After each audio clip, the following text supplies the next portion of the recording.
sen ni tan dalarin na masin di tom khak so ni mun no li sao ta kan ni di tu chu ni nge lo mo khat ton har sana thela piang mi nem thin tu kha ni mi top san mo at thei lo o di tel lo na le zong ro si ka pe dong ka kiang ai ni lo chuan ke fa la ka thei lo ka khem pu ti ni ti tong thin kha tu na nga ti nge mi lo fin ta nang ne ga thun thu to ni khan ka rim nan ne zong lo kin ta thing che ai chuan in nan lam min pe ki von reng ka thang i tel lo chuan in ma lam pan ka tum lo mi mo reng ka ta pa lo fa ka ting i hun man chau dan ka thi tang ta noi to ma la poi te ka ta ni noi mo reng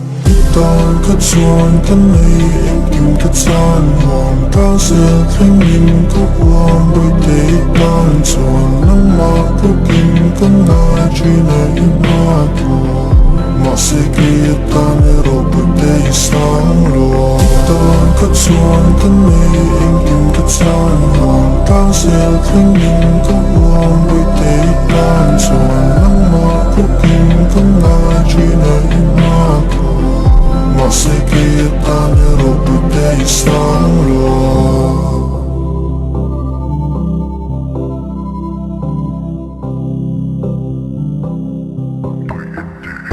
chia em karon lenga ke lenga chien te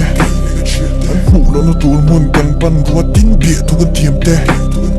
tai kan su tu ma sak ber chung pon tai ni ta kan thri du na ni kha khu na ka shuai che ka chu nu ka mu che kan in kar thu min sot vera ni kha kia ngai se ngai hun nu tak tin mui le ka mui kha pul bula mang ngai na thun thu chu tak ti shil che ni khain nu no ba se chu zong thun thu an chang to kan du nu moi tu ka lo be si ve ka lim tin me mi thei bil thei le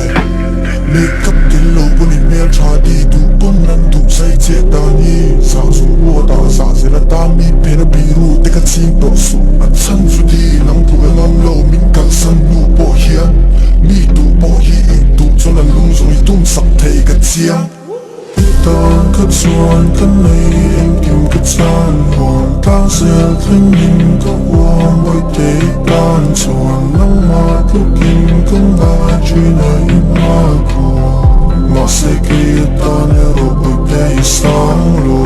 tan ka chuan kan nei em kim ka chan hon ta se thing in ka wang oi te tan chuan nang ma tu kim kan na chi nei ma ko